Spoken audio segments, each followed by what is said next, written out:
I walked away from being an influencer even though I was making six figures. And I feel like this isn't talked about enough, but here's why brand deals weren't sustainable for me, especially after I became a mom and what I ended up shifting into. When I think back over the course of my career, there are three distinctive moments where I thought to myself, you know what? This influencer life just isn't for me. Just to give you a little background story, I started creating content 14 years ago on YouTube. So I'm one of the OG creators. And when I started creating content, it was never with the goal of becoming an influencer. The term didn't even exist. I lost my father in 2010, and a year later, I still couldn't cope with the pain. I didn't know how to voice what I was feeling, and that essentially is what led me down this path of recording myself and talking to a camera. So I created a bunch of content around hair and beauty, mainly hair. And fast forward to 2018, 2019 is when I started making real money online. So much so that I was like, you know what? I'm making more money doing this than I'm making at my 9 to 5. So it's time for me to take the leap. I struggle with that though. If you follow me and you watch my content, you know this. I went through a period where I just, the uncertainty was killing me. I didn't want to leave my 9 to 5 because I had a really good 9 to 5 job. It was predictable. I was making the most money I've ever made. So letting go of my 9 to 5 was really hard. But once I did and went full time into influencing, I was like, this is my shot. Like, I'm going to be this influencer, even though that's not really what I originally came here to do. Originally, when I created my channel, it was all about serving people, helping women with their natural hair, because I saw that it was a space that there was a lot of underserved women, especially women with my hair type. So I was like, you know what? I can show up and talk about hair. Believe it or not, I was 20, I think, but I had no idea how to take care of my natural hair. In any case, the three specific moments that happened where I was like, you know what, this is no longer sustainable for me is one, as an influencer, you actually make most of your income in Q3 and Q4 of the year. So around July and August is when brands are launching a lot of campaigns. And you can think about it, there's back to school, there's 4th of July, but there's back to school, there's Halloween, there's Black Friday, Cyber Monday, the holidays, New Year's. So 6 months out of the year is when you'll make most of your money. And honestly, the bulk of it will happen at the end of the year / January. And when I became a mom, I was like, this is not sustainable for me as a parent. And when I was younger, it was fine because I was going with the hopes that, yeah, I'm going to make the same amount of money I made last year, at least more year to year. And it's fine if I spend 6 months out of the year just kind of like getting a partnership here and there. And it's not a big deal because I know the bulk of my money is gonna come at the end of the year. But when I became a mom, I was like, this does not feel right. It doesn't feel like it's the path for me. The second reason, and that one's a big one for me, is over the years, I've noticed that there's a lack of creative control when it comes to brand partnerships. Ironically enough, the brand is outsourcing their content creation efforts to the creator, but yet they want you to read a script and deliver the message the way that they want you to deliver the message. And I would never forget this one partnership. It was with a hair brand, and they wanted me to talk to my audience in a way that I don't talk to y'all like that. Anybody who follows me know that. Like, I'm very candid and I'm gonna tell you exactly what I think, the way that I think. I'm gonna show you the product and be like, I don't know. And they wanted me to show up and be this puppet. And I was just like, that's not gonna work. And there was actually this other campaign. They wanted me to be on their campaign, but they didn't want me to wear my natural hair. And I was just like, my natural hair is me. So you want access to my audience, but you don't want me. You don't want to see my hair in your campaign. Like, things like that over the years, I realized, yes, you can dictate the deliverables, even though I still feel like I should be able to express or market your product the way that I know will resonate best with my audience. But you can't dictate my tone. You can't dictate how I show up and for me to essentially be a puppet. That wasn't working out for me. And I noticed how gradually there's been a shift in the industry where brands really want to dictate every single thing that you have to say in a campaign. And I was just like, you know what, that's not it for me. And the third thing that happened, so motherhood honestly changed so much of me. Like, I'm no longer the same person, and I have no interest in trying to go back to who I used to be, because I love the person I am now. I love how motherhood has changed me. But in any case, the third reason why I knew influencing just wasn't for me anymore is the fact that more motherhood brands will want to work with me, and they would want to have direct access to my children's face. And I'm a helicopter mom. There was this one campaign, and it was a lot of money. It was at the beginning of the year, too. And they wanted to pay me $12,000. But the caveat is they wanted access or usage to the content forever. They wanted usage rights to my content, which included my children, forever, in perpetuity. And perpetuity is a long time. Forever is a long time. Like, I would be dead. And they will still be able to do whatever they want to do with my children's face. I don't know about you, maybe I'm biased, but I feel like my kids, chef kiss. Okay? My kids are just delicious. They're beautiful. And no amount of money will make me sell their faces forever. So I had to walk away from that too. And I was like, you know what? I have to make this hard decision because my priorities are shifting. Right now, in this journey that I'm in, I value consistency with my income. I value freedom over how I earn, what I do, when I do it. And I was tired of chasing campaigns. I've worked with so many brands. I am actually very grateful for the career that I've had so far. And I don't want to come off as ungrateful. I love what the influencer world has given me. Mind you, this is a career that I didn't even know existed. This is a career I didn't even know I wanted. But then now that I've had this run with it, I'm so grateful for all the opportunities, all the brands that wanted to work with me, the brands that treated me well under campaigns, that valued who I am, my audience. I am very grateful for that because it opened up my mind as to what's possible. It opened up my mind to this journey of being an entrepreneur and just having the freedom to even pivot in a different direction.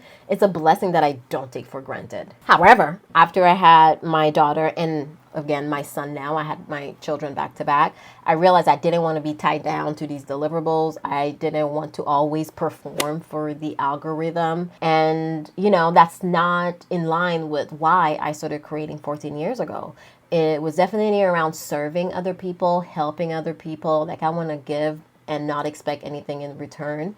And you know, influencing just wasn't doing that for me anymore. So I had to pivot. And I'm actually really happy with where I am right now and what I'm doing. I've expanded and pivoted into coaching and business. And I want to talk more about business, mindset, habits, productivity on my channel. Again, because I want to give and help people that are struggling with these things.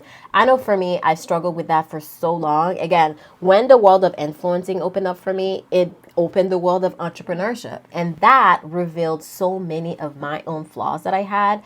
That's the thing with entrepreneurship. It is going to reveal everything that is underneath the surface, and you're going to have to face yourself. Why are you not showing up when you don't have a boss checking in on you? Why are you not doing the things that you say that you want to do? And I believe you want to succeed, but it's so hard to take control of your emotions and your habits and show up and do the work that is going to get you to succeed. So I definitely want to help that person that is struggling with where they are, and also even other influencers.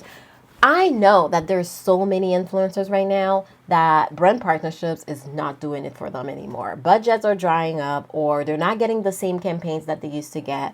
They're not getting the same amount of money that they used to get. And brands are giving them a bunch of gifted products versus real money. And you can't feed your children with gifted products or hair creams. So I think there is a lot more influencers that are struggling, and they think, okay, maybe brand partnership is not working out anymore, so I need to go back to my 9 to 5. And I would like to challenge you if this is how you're thinking. Tabitha Brown actually came out with a video where she said, if entrepreneurship is not working for you, go back to your 9 to 5. And I kind of feel some sort of way about that video. And you know what? I think I'll make a different reaction video to it because I have a lot to say. But if you're 1 foot in, 1 foot out, you keep thinking about the life that you used to have with your 9 to 5, and you're like, okay, maybe this is not working. Let me go back to my 9 to 5. If your first thought is running away from entrepreneurship the second it gets hard, then perhaps it is not the life for you. But I like to challenge you that there's different ways that you can show up and monetize what you're doing without having to depend on a brand, without having to wait 6 months out of the year and operate on hope and prayers that it's going to work out at the end of the year, without having to wait net 90. You could literally post a campaign today and not get paid for 90 days because the brand is figuring out how to pay you. There's a lot of politics when it comes to brand deals. Essentially, you're in control of your career. And when I think of my career, because that's how I like to think about influencing or entrepreneurship in general, I want you to think about your long-term goal, your long-term vision. And for me, when I close my eyes, because I'm pivoting right now, but if I close my eyes and think 5, 10 years down the line, I see myself as the world top speaker, a motivational speaker, someone that is empowering women, especially moms, to take control of their lives, to let them know that it's not over after you have a child. Because that's the narrative that was put onto me when I first became a mom. It was like, it's over now. You have to wait 18 years before you can do anything, and you're going to be completely bogged down by your children. And I really challenged that. I refused to accept it, and I'm glad I didn't accept it as my reality, because I don't think I would be where I am today. But in any case, when I close my eyes, this is where I see myself going. That's the direction that I want to go into. And coaching and habits and productivity and mindset work, it's going to get me there. And I am so excited about this new career. As an entrepreneur, if you don't get used to the idea that you're going to have to pivot as things shift, as markets shift, as AI get into it, then entrepreneurship may not be for you. Because when it comes to entrepreneurship, it's a very interesting field. It's so rewarding, it's so fulfilling, because you're in control of everything that you want to do. But at the same time, it can be very scary and uncertain. So you have to build that resistance to change. And it's hard, especially if you grew up not liking things changing in your life, not welcoming change.